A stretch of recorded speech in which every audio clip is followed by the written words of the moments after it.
You mentioned it, like writing's your realm.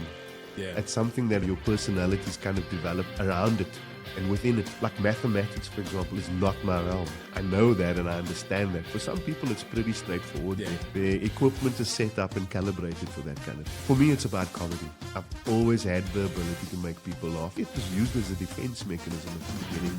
When ridiculed or made to feel out, comedy was always my go-to. I was the funny guy in class. I always had a little one-liner for everything. So comedy's my realm. It's like writing's yours. And I don't have too many realms that I'm that confident and appropriate in. But comedy's always been my specialty. So I feel like I've cheated a little bit. And then there's the other realms, like parenting, for example, where I don't think you ever get it right. You know? No, that you never do. No. Welcome to the Listen to Your Footsteps podcast. I'm your host, Kojo Baffoe. And then there were bands, or at least there were individuals like Terence Trent D'Arby, for example. That was just absolutely legend shit. And then all of a sudden, he was just this biggest star in the world. And then he just disappeared. No, you know he's still around. He's still around. He's still producing albums. I looked at him the other day, but he never hit the same spot. But, never hit the same popularity. He took himself out of it. Apparently. Because he's Sananda Matriya or something. He actually just released, I think, in the last 2-3 months. Yeah, he just released an album. Oh, cool! So he did the name change and didn't tell. And we didn't have we didn't have the internet, right? So he did the name change, and then carried on outside of kind of the pop culture. Yeah. And maybe 10 years ago, I'm like, what happened to him? Yeah. Terence Trent D'Arby? And I did a search and I came across his stuff. Like, he's on Instagram, he's like active, he performs, he does stuff. Wow. But just because he changed his name, nobody knows. It just proves how important your brand is in a popular culture space. And Terence Trent D'Arby had introduced us to a soul kind of space in the 80s where I didn't know what that was. That genre of music was huge in the 70s. Yeah. And in the 80s, he had just taken on, and then he had this whole energy and those dreadlocks and a vibe. And then, I was like, wow, who the hell is this guy? Wishing Well, I think, was the song. Yes, Wishing Well. It was Dance Little Sister. Dance Little Sister. That whole album was... It's one of those, you don't skip a song. No. Like, beginning to end. There are very few albums that I won't take the needle off the record. I get very bored very quickly. And I'm a vinyl collector, so I got plenty of vinyls. And I go out and I search them, I handpick them. And that Wishing Well album is just world class, bro. And actually, that's the one I don't have. So I have my father's old collection. Oh, you're lucky. So my father was Ghanaian, so he's from Ghana, and then moved to Europe in his 20s. So moved to Germany. Wow. And lived there for some years. So, and I grew up in Lesotho. So growing up, and he used to travel a lot. So he had a little sticker with his address that went on the record cover, or he'd like write his name. So that's my introduction to music. And I've always loved music. Like, I'm a big consumer of music. And that's the roots for me. Okay. And it was across the board. So from Bill Haley and the Comets to Fela Kuti to he was buying Marley albums when they came out. So he was buying what was current music for then. And so I have that full collection. Yeah. And I've only added a couple of my own too that I'm starting to kind of build. Like, my first one was actually randomly Jungle Book. Wow. So the Jungle Book soundtrack. Hey, always look on the bright side of life. Exactly. You know? And supercalifragilisticexpialidocious. That was Disney stuff. There was. Yeah. Okay, I'm going to do a quick intro, and I think we've already started. It seems like because this is the nature of the thing. Indeed. My guest today is stand-up comedian, actor, father, husband. Indeed.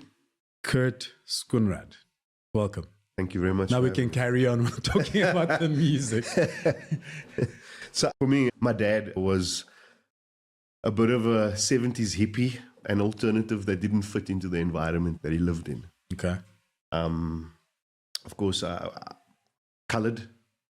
And I say that proudly. There's a lot of people that would use that or say it's a derogatory term that was given to us.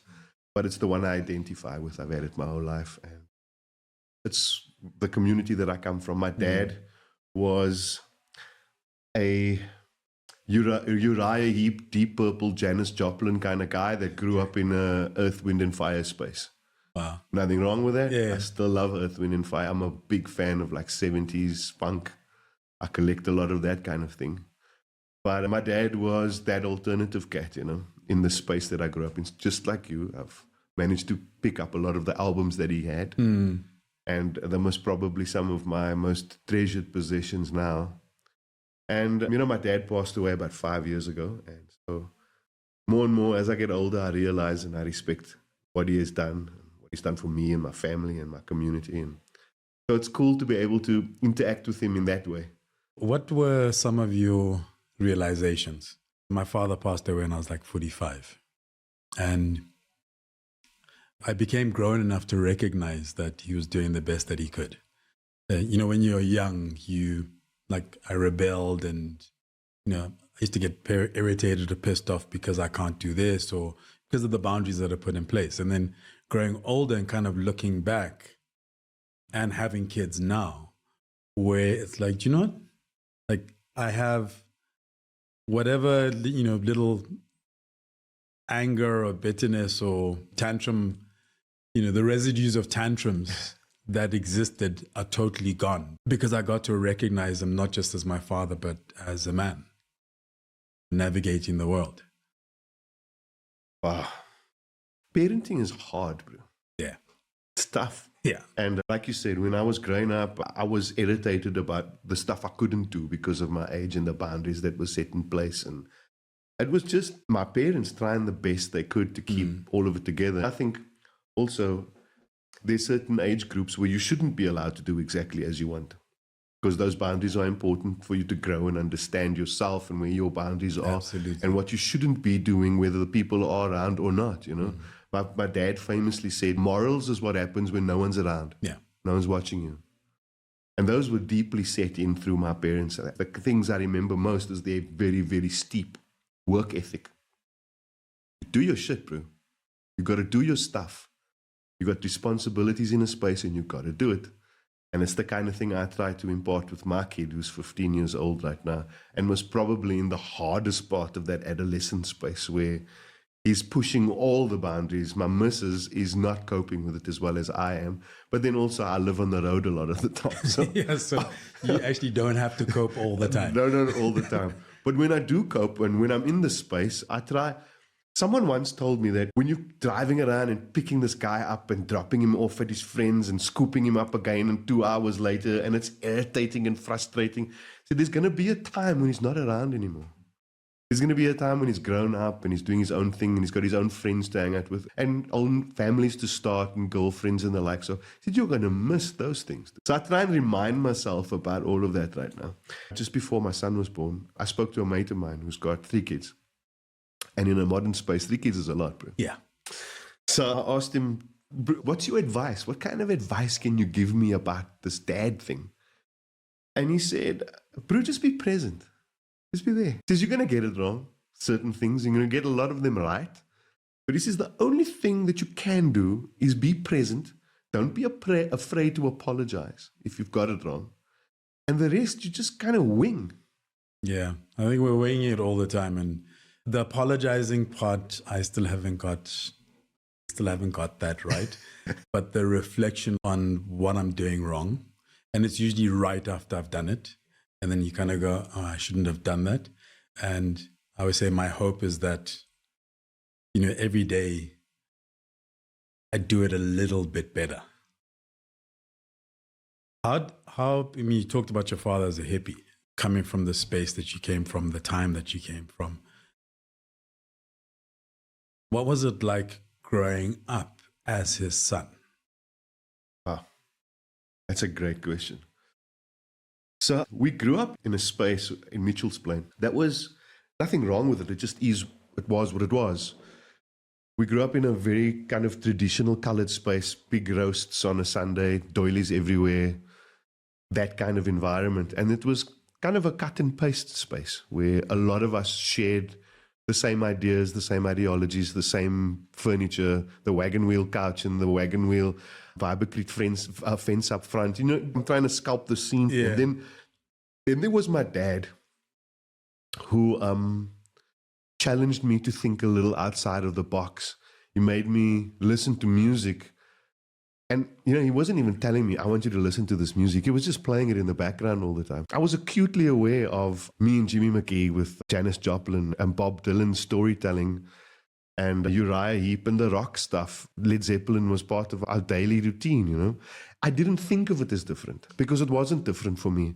But as I grew up, I realized that in the space I grew up in, that was an unusual thing. Yeah. And it might have sparked a little bit of my interest as I got old enough to understand and respect and wanted to know more about the music. So in my late teens, I went through a goth phase and I couldn't explain it, you know. I wanted to do that too, and I never got there. You never got there. No, I was black nail polish guy and Doc Marten boots, and because I found a group of people that related to me. And we were outcast in the space that we lived in. When I say outcast, I mean that in not a derogatory way, just in a social way. We were just not understood very well. Nobody outcast us at all. We kind of went into that space ourselves, but there were motorcycles and like-minded people and like-minded music. So I really related to, I mean, I went to sleep on Depeche Mode and I woke up to it, you know. And it was very unusual for the space I grew up in. And I think I would say that my dad had a huge part in me kind of pushing boundaries and understanding or thinking about music. Because back then, music was an escape for us. You know, music was a philosophy we weren't allowed to think and engage with. And then all of a sudden in like high school, I met up with these guys, Ian and Nathan. They were called Spider and Bitch, you know what I mean? And they were just the coolest people. I was blown away by them. And I very quickly got influenced by them. They were about 3 or 4 years my senior, so it was easy to be influenced. Yeah. And before I knew what was going on, I had a motorcycle and I was riding around. And one thing that came along with it that I didn't expect, it was really popular with the opposite sex, though. There was always that rebel girl that loved a bad boy, you know, and then all of a sudden we clicked into that. And then that alternative thing became such a big part of my life. And I don't think I would have tried the stand-up had it not been for that. What was before stand-up? If I'd met you then and said, okay, what you want to do for the rest of your life, was it something you thought about? Definitely. I was a drama student in high school, and there was a naturalness to finding the stage. I was the MC at the variety show every year. I was the SRC chairperson. I felt that I had something to offer in the public space. And I always felt very comfortable speaking in public. And it's an unusual thing. Most people fear it. And so somehow I was just attracted to being on stage. I loved that whole thing. And then there was drama school towards the end of my high school career, around standard 8, which is like grade 10. I took a lot of drama classes weekends, which is a big thing, you know, because your weekends are very valuable to you at that age. You want to hang out with your friends and so on. But there I had an opportunity to engage with Shakespeare and other people that felt the same way I did. And then there was my first trip to Grahamstown around the same end with the National Arts Festival. And then I fell in love with that. And then when stand-up popped up around early 2000, I tried out for the New Faces stage at the Smirnoff Comedy Festival years ago. And my girlfriend at the time went, come, you got to try out for this. I was like, man, I'm sure there's hundreds of real comedians trying to do this. And then I got in. I met an agent about the second week of the run. And they said, you know, we're doing this thing called the Cape Comedy Collective at the place called the Armchair Theatre in Cape Town. And we've got a couple of other acts that we're trying to start a stand-up scene. And so which acts are you representing at this stage? So they go, we've got a guy called Mark Lottering, another guy called Riyad Musa, another guy called Stuart Taylor, another guy called David Cow, another guy called Dave Levinson. These are all guys that were in the stable, completely unknown at the time. And today, these are some of the most prolific, recognizable South African acts in the country. So I was very lucky to find that niche very early on in a formal space where we could, you know, just cut our teeth and do our stuff, you know. David used to come to a poetry open mic night and do comedy. And then before comedy kind of took over and left the poets languishing in languishing in the doldrums. What was that in your mind, like that moment? Okay, you're going to try out for this thing, and it's early days. Wow. What is the thinking? Like you know, like, okay, you're going to get up on stage and do and say what? That's what, I mean, that's how I'll think about it. I used to write poetry, and I started performing poetry because I discovered that people don't want to read. Yeah. But it was never like my first prize. Yeah. And I had to learn on the go, kind of things like mic control, tempo, all of that sort of stuff. When I look at comedy, and I have a lot of comedian friends, and I have a great deal of respect for the art, because when I look at it, that's like daunting. I haven't written my jokes. I write my poem before I go through it, and then I go up on stage. Yeah. And I'm basically just reciting. Hopefully well. But I'm curious about like that moment where it's like, okay, there's this opportunity. Your girlfriend's like, you should try out. There's one thing, you should try out. Most of us will go, nah, I'm good. I can see why people feel that way. Because stand-up is a very daunting exercise. It is, you've got to overcome, it's like bungee jumping, you know. You've got to overcome a lot of fears just to get it out of the way. I had that experience of stage before. So that helped immensely. Because by the time stand-up came around, I was already doing it for a couple of years. And then I realized I was doing stand-up without knowing that I was doing stand-up. Okay. I was always storytelling. There was a very famous comedian when I was before I was growing up, a guy called Noel Glover, part of the Biltong and Potroast group. Guys like Mal Miller as well, still on the circuit in some way or another. He's still in Johannesburg, he's still around. This is guys from the late 70s, bro. Yeah, I remember that Mel Miller, I've seen him. I saw a couple of times. Indeed, funny guy. So my dad had a tape in his alternativeness. He had a tape, like a cassette tape that he kept on his cupboard because I wasn't allowed to listen to it because it was foul as hell. And I found it one day. And then I would listen to this tape over and over again. And I would recite these stories to my friends. And very quickly in my circle became known as the comedian guy. And then I started to add my own little bits in.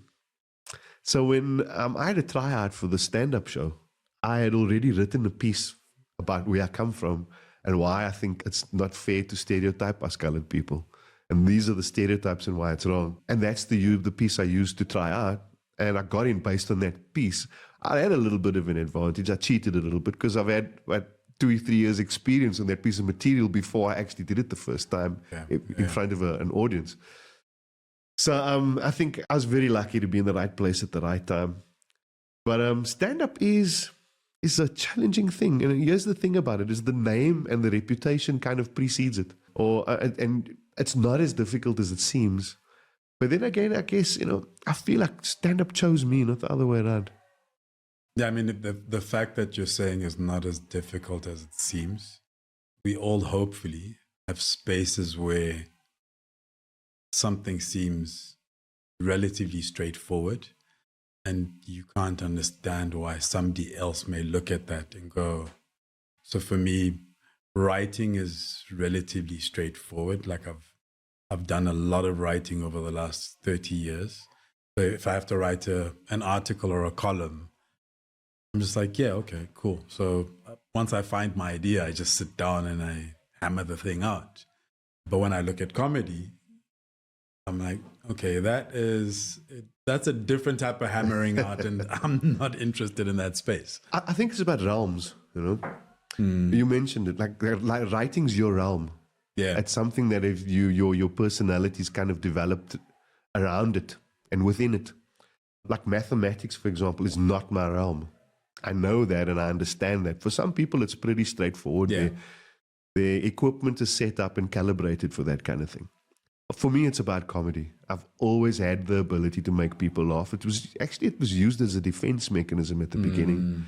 When ridiculed or made to feel out, comedy was always my go-to. I was the funny guy in class. I always had a little one-liner for everything. So comedy's my realm. It's like writing's yours. And I don't have too many realms that I'm that confident and appropriate in. But comedy's always been that space for me. So I feel like I've cheated a little bit. And then there's the other realms, like parenting, for example, where I don't think you ever get it right. You know? No, that you'd never do. No. How has your father's parenting style influenced yours? Man, this is a very controversial thing. And if any of my family listen to it, I'm most probably going to get ridiculed for it. My mom was hard as nails. She came from a very abusive, generational alcoholism, abusive space where knee-jerk reactions was most of it. She'd be the one to beat us up, give us the hidings. She's still around, so bless her cotton socks. I hold no grudges whatsoever because I realized very early on that her parents functioned the same way. So I kind of promised myself that if I became a parent someday, I would end that cycle, that abusive, knee-jerk response to adversity.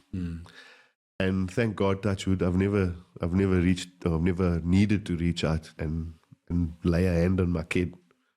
And it was a big deal for me. It still is.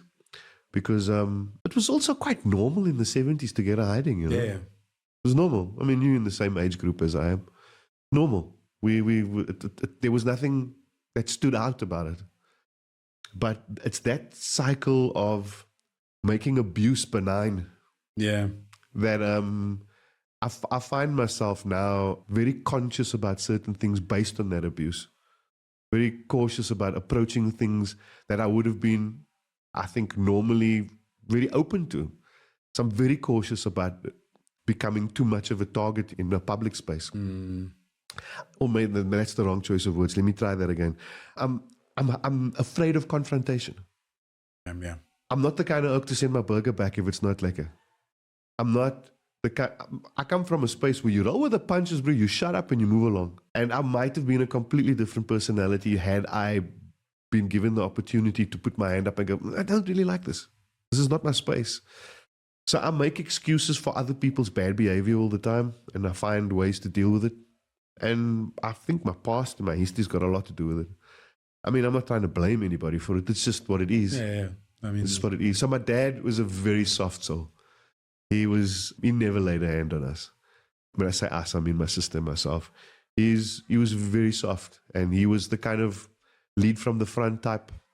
We had endless conversations about the information that we consume. So I've recently been diagnosed with ADHD, adult ADHD. Yeah. And it explains a lot of my childhood because I get hyper-focused on certain things. So cars, for example, I'm a big petrolhead by default. So cars is a comfort space for me. I love the information. I love the design. I love the art. And so I've become hyper-focused on it. So I know shit about cars. I don't understand why I know it. I don't understand why I know the designer's name. I don't understand why I know the factory only produced that product for that year in that shape. So that's the kind of information I consumed, and it's based on my hyper-focus on my ADHD thing. And it makes all kinds of sense to me now. My dad, and apparently ADHD, which is also very closely related to dyslexia, comes from your father. Okay. There's a genetic link there. I didn't know anything about that either. I've only recently started to understand that or get into that space where a professional has shared that opinion with me. So a lot of it makes sense. I'm my father's kid, long story short, you know. And my dad was a big consumer of the automobile thing. It's the one thing we had. We restored an old 57 Chevy together before he passed. And I had to sell that car to start the comedy club in Cape Town that I so desperately wanted to start, which went on to become a very big part of my life and a very big part of Cape Town comedy scene. In 2018, it was rated one of the top 10 comedy clubs in the world. Number 9, in fact, not number 10, number 9. Number 10 was a venue that I worshipped called Comedy Masala in Kuala Lumpur. A lot of big acts have performed there. So it was a huge accolade for me. And to sell that car broke my heart, but I had to do it to live this dream. And then when my dad passed, the car came up for sale again. Man, and I did a lot to get it back. I have it now. That's awesome. So I got a picture of my dad, my son, and myself in this car. And so this car's got a huge sentimental three-generation vibe to me. And I'm a sentimental old fart, I'll tell you that, bro. And your son? How is he with cars? Big petrolhead, but completely opposite sides. I'm like an old school kind of guy. I love the engineering and the art of it. He's a hypercar wedge kind of guy, you know what I mean? And he goes, Papa, what do you know about Ferraris, bro? And then I'll hoose out exactly where Enzo found his inspiration from and why the 60s Ferraris was the best of the best. And early 70s maybe, and then after that they just floundered. He would be like, no, they only came into their own in the 90s. And I'm like, okay. So we engaged with it just like my dad and myself did, but on completely different ends of the scale. Yeah, that's brilliant. Why did you start the comedy club?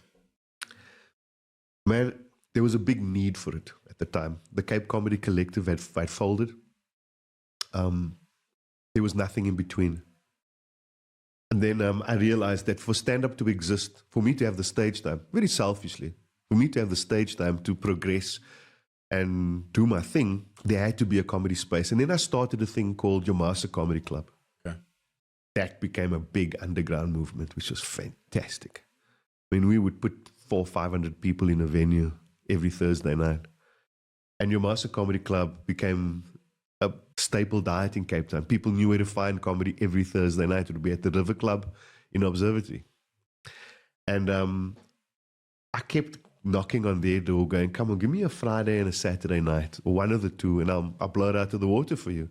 And they were like, nah, we got our regulars on a Friday and a Saturday night. And then eventually I was in the waterfront one day and I walked past this open venue where they used to keep all the broken parking meters. Yeah. And it was this unbelievable open industrial space right in the center of the waterfront. And I was like, I would kill to have this venue. And then I knocked on that door for a year or two and they wouldn't take me seriously with respect. They didn't. Back then, the waterfront belonged to a Dubai group who didn't want any more liquor licenses in the space, And then I heard through the grapevine that it had changed to a growth point space. Yeah. And then I went back knocking on that door, And by then, I had gained a nice reputation in the comedy space. I'd done some television work, and people recognized me then. It became a hell of a lot easier to speak to them about opening a comedy club because I could prove that the comedy club was working already in its current form. Yeah. Then I took Yomasa Comedy Club to the waterfront. That was a big step for me. Cost me a lot of time, energy, money, and all of the rest of it. And then very quickly it was from Wednesday to Sunday, every week. We had a waiting list, bro. It was packed, 180 seats every single night. We had acts from all over the world come through there. Some big Hollywood acts came through there. All of Joburg was there, as far as the acts went. All of Cape Town was there. In fact, from all over the country. And then it became, at some stage, the foreigners, and there was a 25 to 30% were foreign on every show, and they just didn't understand I didn't understand what Yomasa Comedy Club was.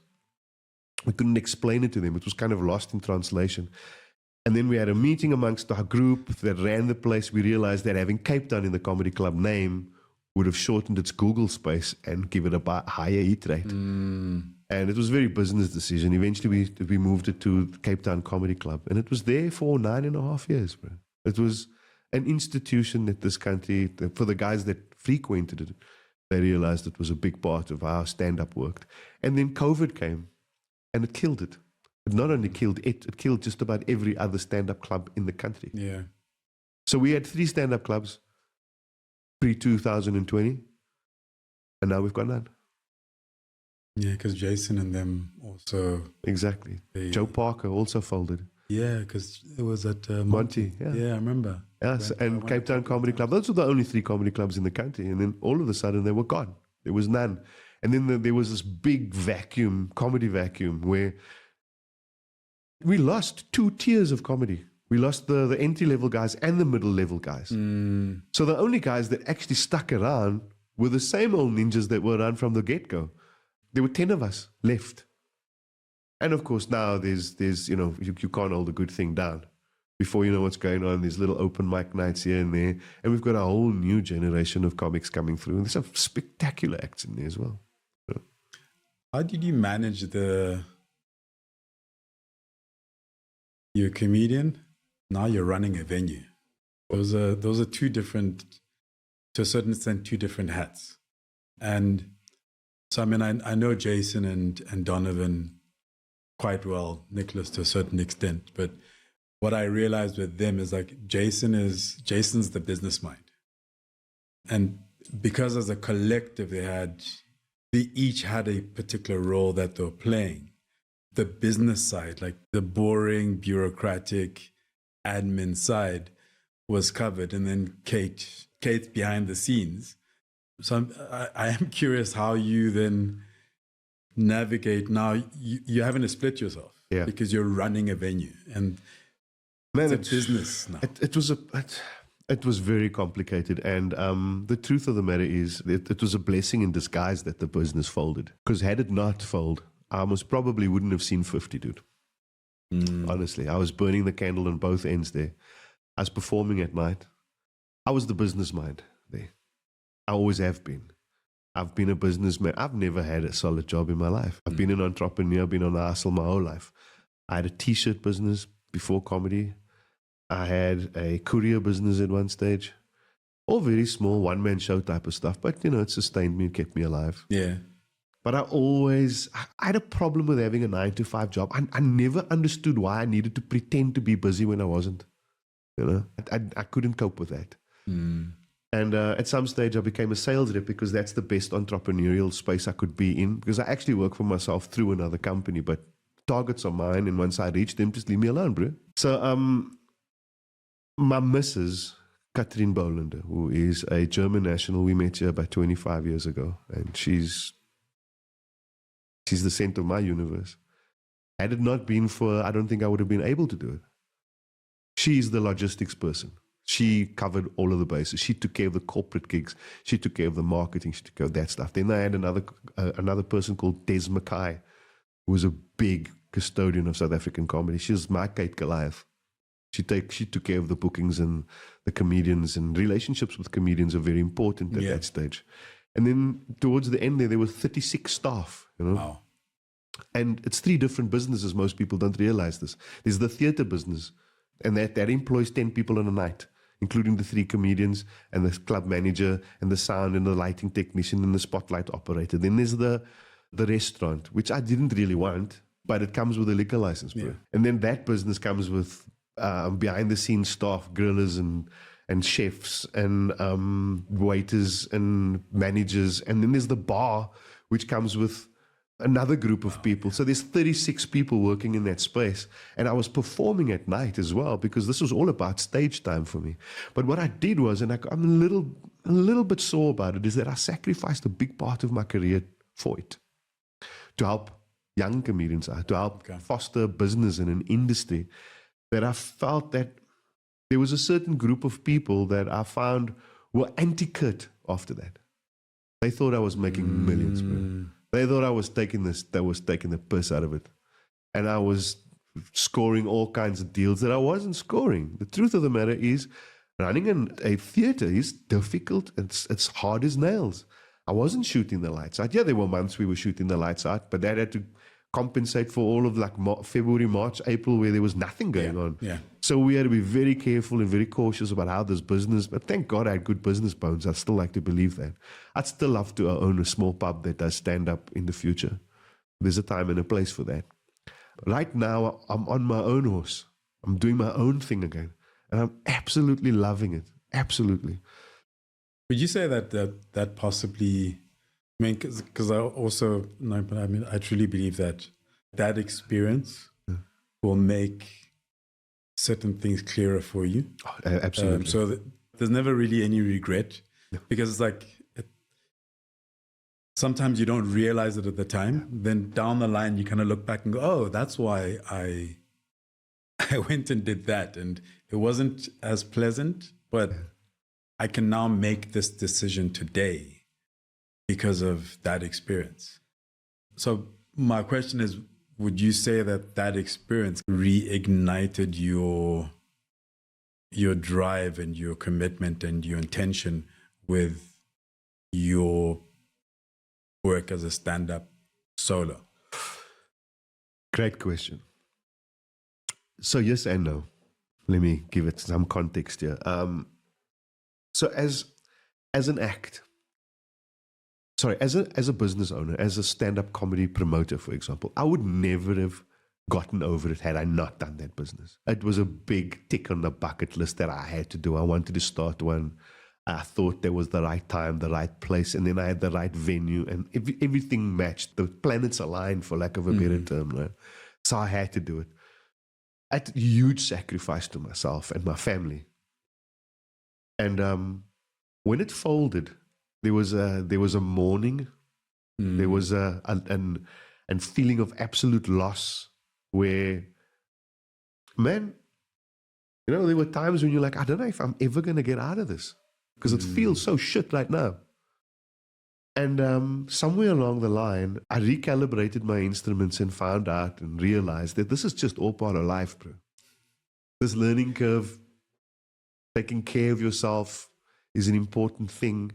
And I was out of love with comedy for a long time, a good couple of years, trying to recover from all of this. Because, what most people will never know, now it's lawyers, bro, and shitloads of them. And these big organizations have lawyers on retainer, dude. So every time they send me a letter going in breach of contract, but I don't have bums on seats. The country's in lockdown. I can't put bums on seats. In fact, it's illegal to do so. Yeah. Couldn't care less, buddy. Off through the machine you go. Yeah. So in that way, there was a lot of sore. But I managed to hold on to my home, my properties, the investments that I've made, and managed to get through the other side. It had a huge expense to myself and my family. And then something happened, I went on stage, started again, stage time again, writing new material, and conversing with other comics, and then realizing that the reason I got involved in stand-up in the first place was to be honest and to share and to share my truth. And then all of that just started to come through again. And then recently, last year, the end of year, my family was away at a farm with some other friends, and I had some gigs, so I couldn't go with them. And then Dave Levinson, a very good mate of mine, old South African comedy ninja as well, we were sitting in my pool, and I was telling him some stories about my dad.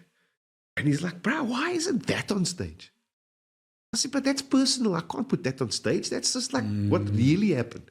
He says, no, bro. That's what you got to put on stage. Not the stuff that you think's going to be funny, that you wrote, that you thought was going to be funny. Tell the truth. Tell them about your dad. Tell them why your sense of humor is the way it is, because that's interesting. I'm finding this hilarious. Do that. And then I went, will you direct it? Because I know I love him for a long time. He's a very good mate of mine, and I trust his sense of funny, Yeah. Because when you're writing a new show, you need somebody whose sense of funny you trust, that's not too close to the picture. When I'm going, is this actually funny? He goes, no, actually, that's not. I think it needs a little bit of this, and I need a little bit of that, and then it'll be funny. And then I try to go, no, that's funny. And then we chatted about that for a couple of months, and then I said, okay, I'm going to commit to writing this. And then I wrote it and I shared it with him. He directed it from Joburg, and I was in Cape Town. We did it via Zoom calls.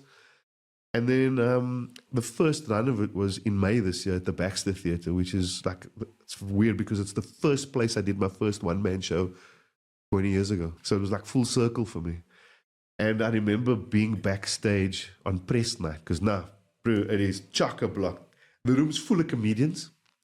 It's full of journalists, press. ETV's got a camera over there. This one's got another camera over there, doing the first few minutes, because, listen, you need as much press as you can to get the bums on seats. Yeah. And I'm at backstage thinking now, what the hell am I doing this for again? Because this is too stressful. I want to throw myself under a bus now. And then I went out there. I got comedy bones, but I've been doing this for a long time. And I pulled up my bar stool. And I just climbed into it, bro. And at the end of it, everyone was standing up. I was like, dude, the reviews were great. People loved it. I ran it there for a while. Every night just got better and better. And for the first time in about 10 years, I was like, back, doing my shit. You are listening to the Listen to Your Footsteps podcast, a podcast in which I chat to Africans from a cross-section of society and sectors, including art, culture, design, business, and creativity, to name a few. We delve into their journeys, the decisions they have taken to get to where they are, how they do what they do, and everything in between. Essentially, we go wherever the spirit takes us. Now let's get back into the conversation. It sounds like you've leveled up, and if you're bringing, I'm finding it interesting that like you've been doing it for this long, and then you have a conversation about the stuff that you consider extremely personal, and now that's coming out. You basically probably have material for for the rest of your life, because if you've got to where you are, not being inauthentic, but kind of ring fencing what you'll talk about and what you'll perform. And now it feels like you have a whole aspect of your life that you've lived with a richness of material for time immemorial. But I feel like Prince, dude, with unreleased shit. Yeah, but exactly. So now, like you've got this vault. I've got a vault, and I tell you, I got shitloads of stories in there because I've lived this life. It wasn't just in my head. So here's the analogy I'd like to bring forward. For 20 years, I was on the inside looking out. I was observing people, their body language and their vibe, and politics, and having a girlfriend and going to gym and all of those things. And I've poked fun and create stories around that. But I was in the inside looking out. So this show, this one, it's about our outside looking in. And it's given me this very different perspective. Because, as an artist, no matter what art you practice, whether you're a sculptor or a poet or a visual artist or whatever it is that you choose to do as an art form, there's a moment where you've got to be vulnerable. You've got to open your soul, and you've got to trust that it'll end up where it needs to end up. This is what it was for me this time out. It was about being vulnerable, being where I don't know where it's going to land, and it's putting one foot in front of the other with nothing else but trust. And I am blown away by where it's ended up. Really. It's amazing. Like it's amazing to be able to go on a journey and just kind of find something, not necessarily another level, because then it's like it's measured, the competitive way of measuring, but just kind of finding a new space. True.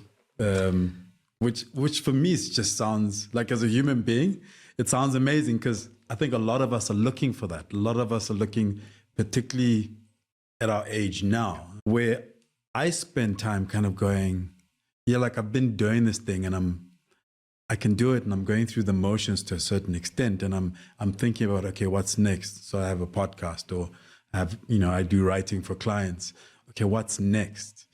And is looking for the thing that'll just be oh wow. It feels like I stepped into a cave of wonderfulness that I didn't know was there. I didn't know it was there. But, there are times when it surprises you in a different way.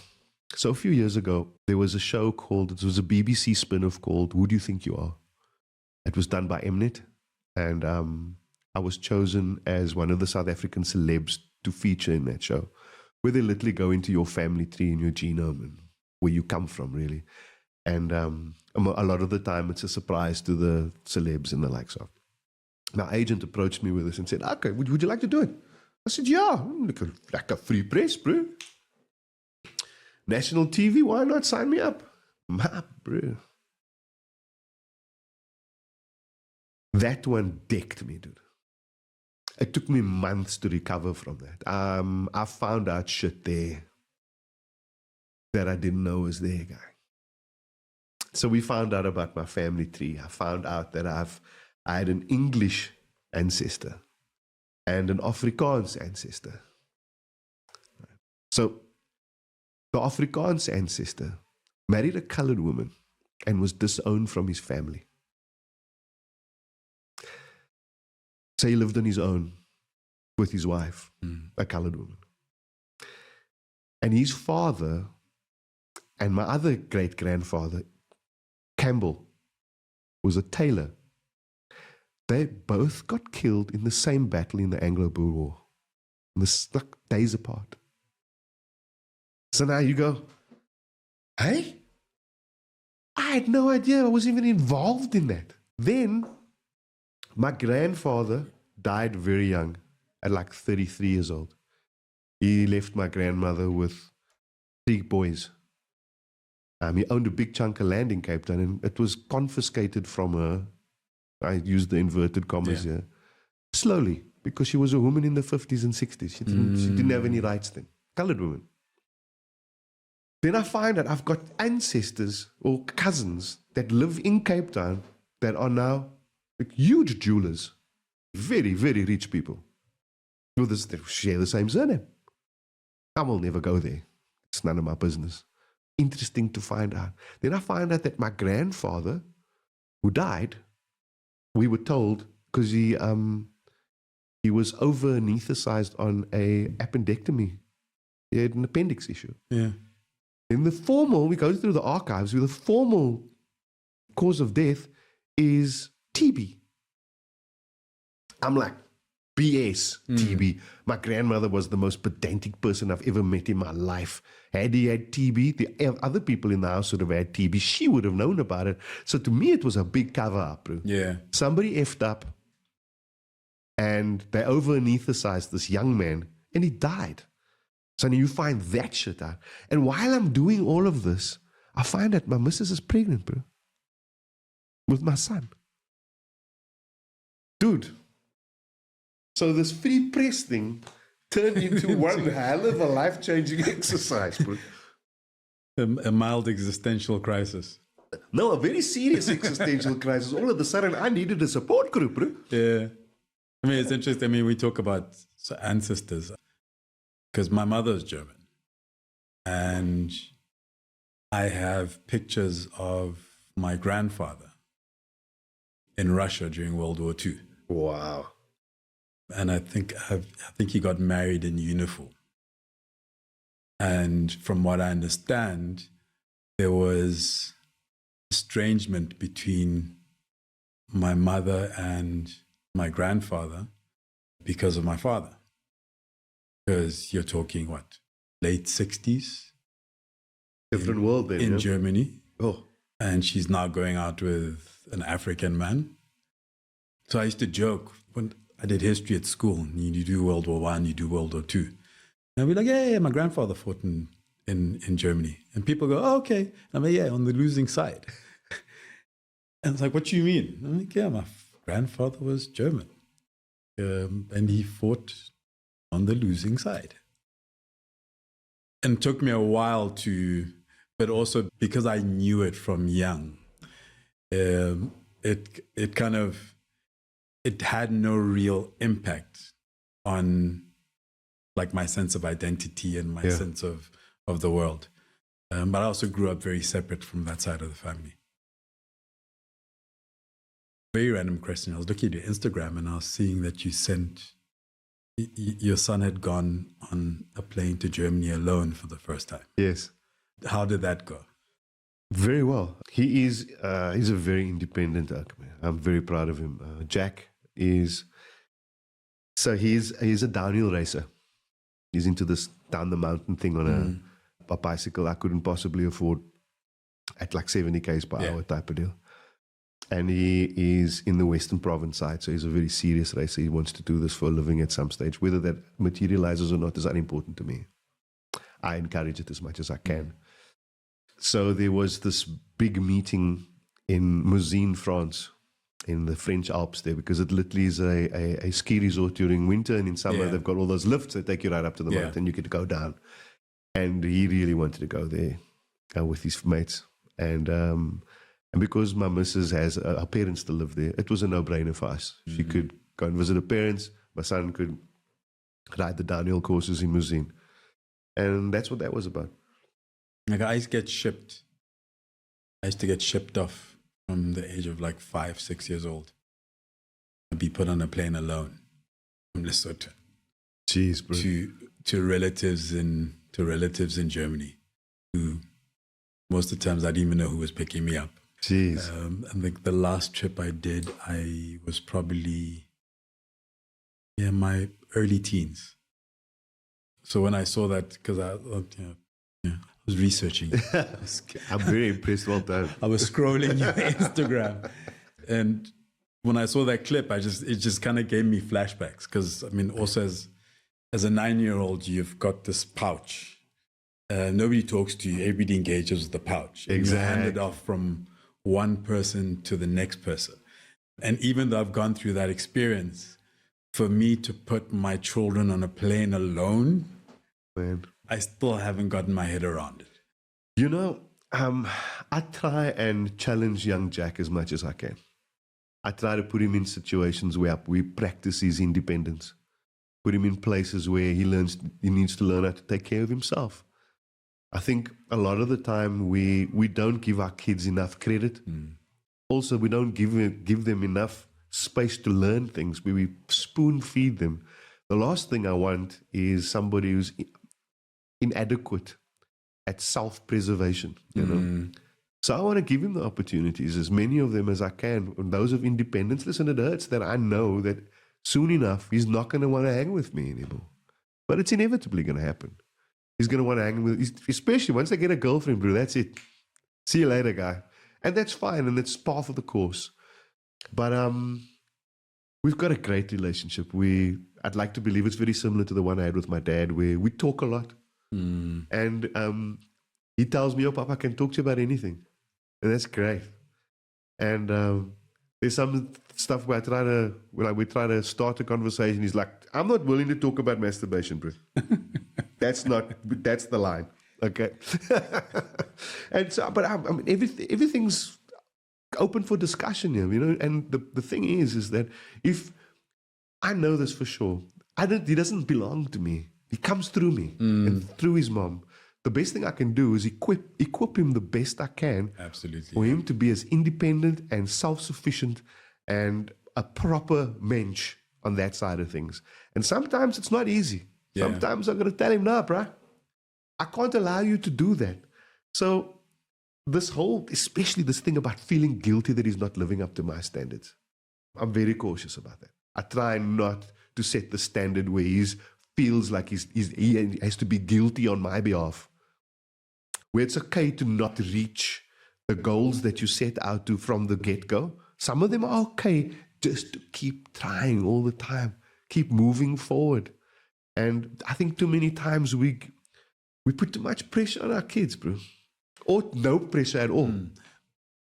Do you... So the challenge it's a challenge, and I mean, it's related. So with my kids, and especially with my son, I know a lot of people. I have done quite a few things since I moved to Joburg like over 20 years ago. And I've worked in different spaces. So in some instances, I can be somewhere like the one day he was like, "You seem like you know everybody." And it's only recently I've been thinking about the pressure that he possibly, I don't know whether he does, but I'm setting a standard without intentionally setting a standard. Like you can go do anything you want to do. You can pursue anything you want to do. I don't want you to, I'm not trying to push you to live my dreams and that sort of stuff. I have a business. I grew up in family business. I was supposed to take over the family businesses. I have a business now. I'm like, I'm not creating a legacy and building this empire for my kids. Yeah. If they want it, cool. If they don't, it can be shut down when I'm gone. I collect books. I collect comic books. I collect figurines. I'm like, when I'm gone, if you want to get rid of it, get rid of it. I got it because it gives me pleasure. But every now and then I get the sense just by being how I am, sometimes that puts pressure on it. Dude, and I'm trying to make sense of it, right? So I'm in the middle of that realization is a recent realization. And I'm in the middle of just trying to make sense of it and going, but then, okay, how do I say, listen, dude, like there's opportunity and you have access, but don't feel pressured to, and I had that, my father was the same, right? But I found a way to navigate it, and to a certain extent, I've become my father in a different space. I think you hit the nail right on the head there. You know, I've got a family member that I don't get along with so well. We just have different opinions of the universe. And I kept wondering why I keep trying to build bridges with this person, and I could never do it. I was never successful at it. And then my missus tuned me the other day. She goes, have you ever thought about why that's possible? Why it's not possible, sorry. And I went, yeah, I keep wondering why. She goes, Kurt, I don't think you understand the big shadow you pose in your family. I don't think you understand it. And I never thought about it before. Because, man, I'm not under any illusion, bro. I am not Michael Jackson. I'm not that kind of famous. But in the space that I take up, people know me, especially in a Cape Town space. You know, especially if you've been a TV face for many, many years. And now they know you in the newspaper regularly. And you're a comedian and you had a business in that space. You tend to know people that you don't know. Or people know you. And that's fine. It's part of the job, and it's lekker. I enjoy it most of the time. But then my missus tells me this, and then I'm like, shit, I never thought about that before. I never thought about how intimidating that could be for somebody that's in your space, that shared your space your whole life, and then all of a sudden, all they are is Kurt's person, Kurt's other person, Kurt's. And my missus feels it as well. You know, so when we go walking in the shopping mall, for example. So now I take a selfie and I do a chat and a quick. She goes, I hate going to a shopping mall with you. It's a waste of my time. I end up standing around like a third wheel most of the time, and I don't enjoy it. So I go, okay, no, I get it. 10-4, I get it. So we do other things together as a family. You know, we love hikes. We go. There's a very famous spot in Kalk Bay called Dalebrook Pool. My missus loves the cold plunge thing. I hate it, but I love it, and I hate it. You know what I mean? So I go in there and I lose a nipple occasionally. Trying, and I'm like, hey, Bookie, this is so cool. And I'm like, I so don't want to do this. But apparently it's fabulous for your central nervous system. Absolutely. And your vibe. And so I do it. I've experimented with it. Yeah. And? I still haven't got fully there yet. Because I don't know if you know Wim Hof. Of course. The breathing Wim Hof. So I read his book, and then I started doing it in the shower. I haven't done proper cold plunge, but I actually got to the stage where I was only doing cold water. Wow. Into the middle of a July. And then I got a cold and I just wanted hot water. I know the feeling, bro. So my missus, I don't know what it is about Europeans. They just love this kind of alternative, holistic approach to the universe. You know? My missus also has celiac disease, so she's fiercely allergic to gluten, you know, and not in the fashionable sense. I'm talking about, listen, if we're cutting the bread with the same knife, the gluten-free bread and the non-gluten-free bread, someone's not having a lekker evening, you know. I'm acutely aware of things like diet and fiber, and I now read ingredients of a product at the supermarket before I'm allowed to put it in the trolley, my bro. So they've changed my whole vibe, guy. I come from a Gatsby space, bro. Yeah, you know what I mean? Now I'm checking out from one extreme to the other. I use a piece of it in my material. Like I used to go from Lassing, when Lassing is like joining pieces amongst four oaks you club together for a Gatsby as a kid. Yeah. Now I'm checking the pH level of my pool, my bro. You know, it's worlds apart. But this makes for great comedy, dude. I want to talk about going nowhere slowly, because that has become part of, that phrase has become part of my lexicon. Wow. Since then. And that's where I actually engaged with you and your work the most. Yes. And I just love, I love that phrase. And so in my writing, over the years, I've just always used it. And thinking about it before, when I knew we were going to have a conversation, thinking about it now, where I am, and kind of going, mindfulness, being able to experience life and not be in a rat race. But at the time I had an IT company and I was trying to make lots of money, and I was in that frame of mind. How did that come about, and where did the name come from? Wow, let me reboot the system and try and get to the bottom of this. Firstly, I was immensely lucky and fortunate to be part of that whole exercise, going nowhere slowly. It became almost a genre of South African television after a while. At the time, it didn't exist. Yeah. I'm an old car guy. I mentioned that earlier. The director, a guy called David Moore from a company called Big Blue. We ran into each other at a garage somewhere. I was driving an old car, so was he. We're like, nice car, bro, nice car. And so we got chatting, and he went, listen, man, I know you're a comedian. I've seen you do your stand-up stuff.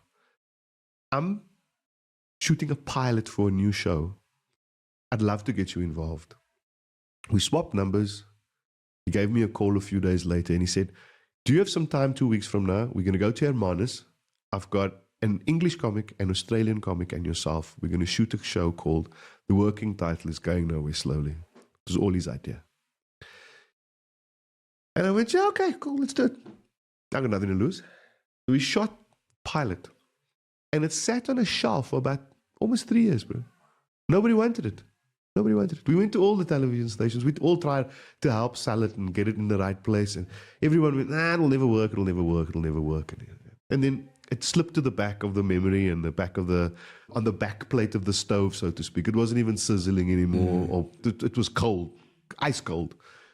And then some young commissioning editor called up and went, wow, we just saw this pilot. This is unbelievable. This is the stuff we want to do. Don't you want to do this anymore? I said, of course we want to do it. That's why we shot it.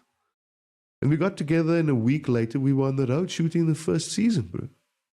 But they changed the formula a little bit. They didn't like the theory of 3 comedians from different parts of the world. Instead, we had 2 comedians from South Africa and an information person about the environment we were in and the towns and the history and the likes. So there was an anthropological part of it, and the 2 comedians the secret was that there was no script. We were just introduced to people in spaces, and when we had to wing it.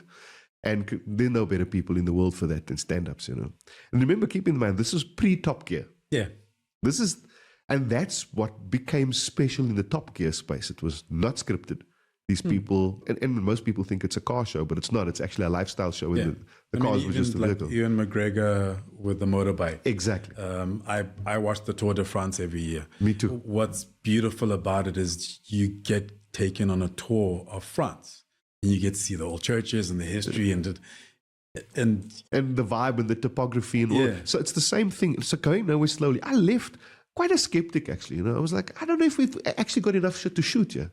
But I was so dead set on getting my career off on the right path. And this was an opportunity. It was a conduit. It was an opportunity for me to do that. And then we went. And it changed my life. What do you learn about yourself? You're going into...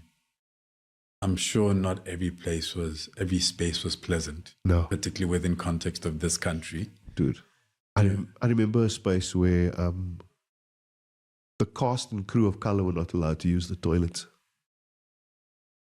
This was early 2000s here, So there's certain parts of the world or South Africa that hadn't changed yet.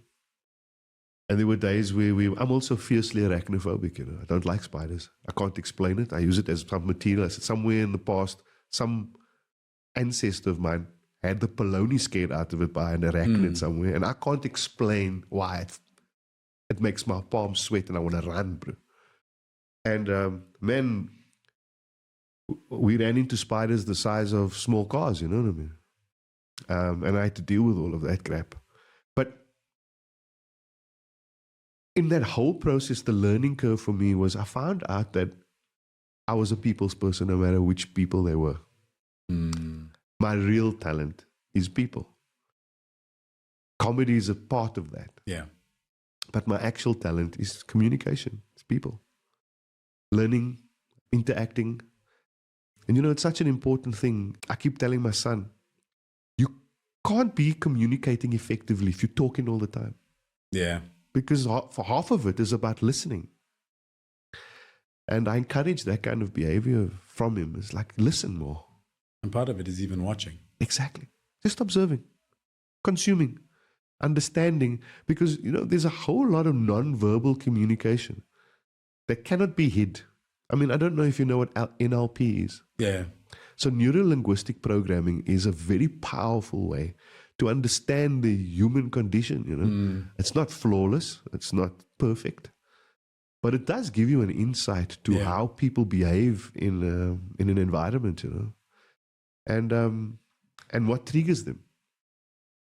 I'm immensely interested in that human condition. It's what makes me a stand-up. And I've literally realized that being a stand-up is it's like an onion, bro. It's like multi-layered. And the more I get into it, the better my stage stuff gets because I'm able to include more parts to it. And when an audience sees it, they just see one thing. They just go, I'm immensely entertained, but I'm not sure why. But it's pace, it's tone, it's pause. Like, good jazz. It's not only the beats, it's the pauses too, dude. It's the questions, the body language, the use of the stage. It's the asking the questions. And when it's all put together, it looks like one thing, but it's not. And even what's not said and what I'm creating in my head. Like I've known Yusuf, Joey, Rastine for a while. Yeah. And he was friends with my wife. So he was MC at my wedding. And I got married like 23 years ago when he was still in banking, in insurance, and wore pinstripe suits before he went into comedy. And because I know him, I know that he'll say something, but it's the stuff that he hasn't said that is the funny for me. And I'll sit and look at the room and you'll see who get the joke because the joke is in what was not said. Yes. It's the joke is in what was implied. It's that innuendo. Yeah. That makes it powerful. Sometimes, I don't know, you know what a callback is in the stand-up space? So if I do something about ADHD, for example. So it doesn't make me concentrate on one thing any less or more. It just slows everything down. Okay. Yeah. So I'll be mid-sentence, I go, hey, this is a lovely coffee. Oh, look, a squirrel. And the only difference is now I go, oh, look, a squirrel. But I'm able to concentrate on more things at the same time. And so I will, mid-story, in the next story, I'm out in the shopping mall and I'm running, like, oh, look, a squirrel. So that's a callback. So, and it's a very powerful comedy mechanism. So I didn't know what it was called, but that's what I love. Like exactly. I love being taken on a journey and then all of a sudden you feel like somebody has kind of rambled off. Yeah. And then you're just brought back to the initial thought. And so I do that when speaking also because it's not comedy, but because I like telling stories and my friends are always on my case about it, I veer off because one thing reminds me of another thing and reminds me of another thing. But then all of a sudden, like 10 minutes later, I'll bring it back because something goes, you're telling all of these things because you wanted to emphasize this point. Now that's something I can't teach a young comic to do. You can't. Either you have it or you don't have it. So what happens is you're a storyteller, just like I am. And that inherently is built into storytelling. Yeah. I can't teach anybody to do that. I've been training young comics forever, in my opinion, forever. It feels like forever. And I keep telling them, the story becomes interesting is when you are able to veer off it and then come back to it and finish it off with a nice little bow on top of it. It seems complete. It's concord. And even the detour makes sense at the end. It's part of the story. In the middle, it's like such a random detour. So the most powerful callback I find is when it's not even a word. It's an action. So when I go, here's a good example. I'll go, when something goes wrong, you go like this, oh, oh, oh, oh, oh. So something goes wrong in another story later on, I go, oh, oh, oh, oh, oh. Later on, I'll end off the show with, so ladies and gents, in closing, oh, good night. It's perfection when it comes to... just brought everything together. I just pulled everything together. That just did that. And sometimes it's even more simple than that. Sometimes it's just a breath. It's like... Because that's frustration then. Yeah. And it's emotion. And people feel it. They know it. They do it every day. So when you're able and you understand the context of the storytelling mechanisms and you bring it together like that, the audience feels like they're part of something they don't even understand, but it's so lekker to be present with it. And I'm pretty sure you do that without even knowing you're doing it. Because all storytellers have it. I've seen poets do it. I've seen motivational speakers do it. I've seen priests do it. Yeah. They don't, pastors, they don't even know they're doing it. But so I've become acutely aware of it and the mechanisms of using it in a stand-up kind of context. So I'm acutely aware of it. But orators, people who speak in public, people who tell stories, whichever stories they tell for whatever reason they tell it, they are able to involve and engage with that without even knowing they're doing it. Even visually, and especially in this day and age where you look at could be an Instagram picture, a static picture, but somehow you look at that picture and you get that full experience. Exactly. Yeah, that's awesome. It's, I haven't had a conversation like this for the longest time where we actually, because communication is a hell of a lot more than just speaking. Sometimes it could be a simple gesture of kindness to somebody you've never met in your life before. It could be a split second, but that's the humanity in all of us, It's what solves wars. It's what fixes all the problems. If we just allow it to live and breathe, bro. I was an exchange student after high school. So I was a Rotary exchange student. My father was involved for many, many years. I ended up in Germany. I was like, go get in touch with my roots on their dime. Yeah. And so you stay with 3 different families. So you do 4 months, 4 months, 4 months. And my second family, my host father was very boisterous. He was a lawyer. He was speaking quote in Latin. And he had that voice. And I connected with that family. And around that time, that's when 21 Jump Street was big. So I get to Germany in the north, town called Oldenburg. And now 21 Jump Street is on television, but it's all in German. And there was an episode where I think it was Johnny Depp's character was calling the captain brother. And in German, it's Bruder. I used to call my host father Bruder. But my host mother kept the family together. And the time I was with the family, and I'm an introvert. And you would have shocked me completely on that one. I like my own space and that sort of stuff. But it also forced me to, one, sleeping in a room that's not mine. And then after 4 months having to move, where my first day in, I would literally set up my bedroom, put up my posters. I'd spend my first 2-3 hours in the house doing that just to make it mine. But my host mother had this thing. We could be at a dinner. Lots of people lots of stuff going on.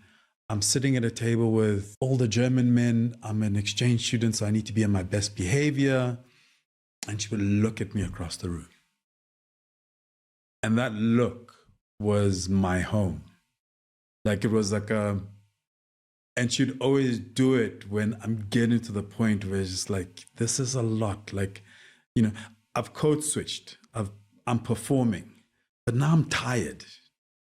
I just want to go home, and I'd look up and she'd be looking at me and be like, okay. My brother. So we have a lot more parallels than I think we understand here. So I spend at least every year, a couple of weeks I spend in Germany with my in-laws, with my friends, because after 25 years of my spouse literally being German, I've gathered a lot of friends in that particular space. And I spent a lot of time in Germany over the years. In fact, I wrote a show, the previous show was called Living with a German. And it's all of those anecdotes and culture swaps and misunderstandings and body language being completely different, because we speak a different kind of body language even, you know. So the word genau, yes, it's a beautiful way to. So I know genau now, and I mean you would know it because you understand this German thing, and my friends are called Waschlappen because it's an term of endearment. I know them; they're my friends, they're my brothers. I love them to bits, you know what I mean. But you earn that. You never meet a ou guy, hey, Waschlappen, you'll get a clap. You know what I mean? Waschlappen just means washcloth, really. And just for context to the listener, but that's the kind of term of endearment that comes with years of friendship and understanding and love and warmth for these people. And, you know, the truth is that I find Germans, they have a great sense of humor. Yeah. And it's a misconception that they don't have a sense of humor. So I'm acutely aware of that space. And so a lot of Germans come to South Africa and spend time with us over here as well. And over the years, some of them have been back 15 times, you know, and they love it. There's a particular type of German who comes to Africa and then just finds a home. Yeah. I don't know if he's still alive. It was a friend of my father's in the Free State, in the middle of farmland. And my father used to, every time we drove on this particular road, he's like, hey, a German guy stays there. And it's like, and he'd been there from the 80s. I never met the guy. He's just my father's friend. I'm like, it takes a special kind of person to just kind of go, okay, I'm here. I like it here. And that's it. I'm done. I'm never going back home.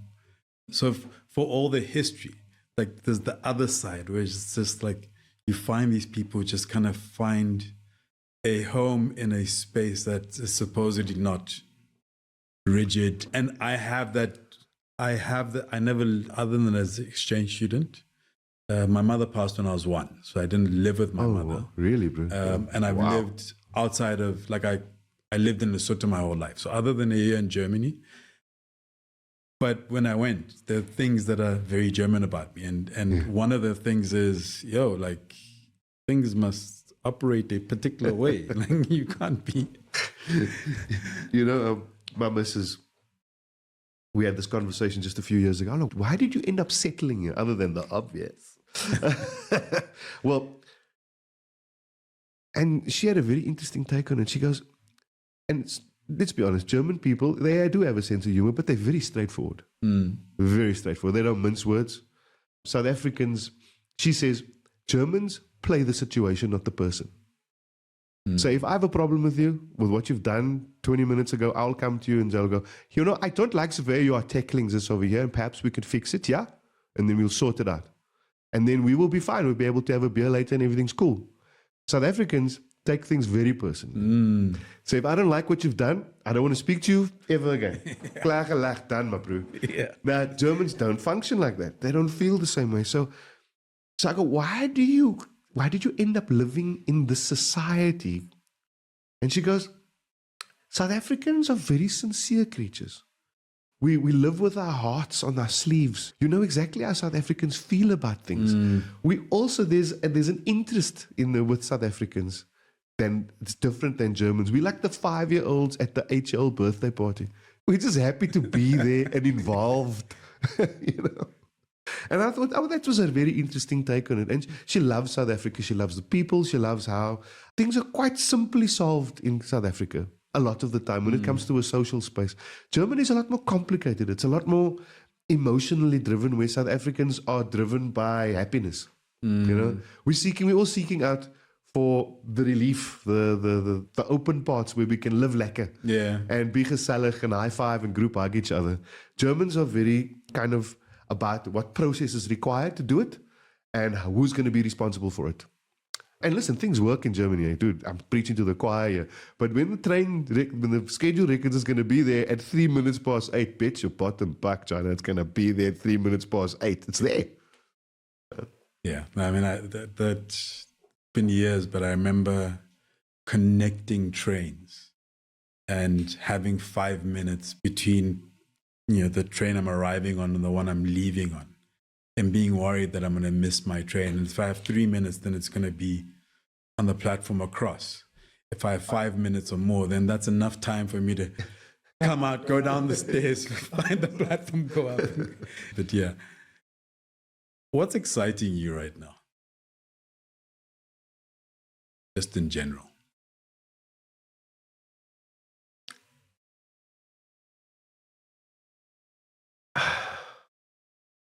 I'm just really happy to still be doing what I'm doing. I'm blessed, brother. I really am. I'm 52 years old and I'm still able, physically, mentally, emotionally, to engage with the people, engage with my family, my community, my friends. I'm blessed, dude. I'm excited by that. I'm excited by the fact that I still have the ability to work on an old car project. That makes me happy. I'll go into that garage and sit there for hours and just stare at old car parts and be very, very happy with that. I'm excited about meeting new people, present company included, engaging in meaningful conversation about what we feel the universe is and how we interact with it. And I'd like to believe that my opinion's still relevant. I'm also aware that there's certain realms I don't engage in. Social media is difficult for me. I'm excited about that too in one way, and then I'm in and out of love with it, I love what it can do to put bums on seats on my shows.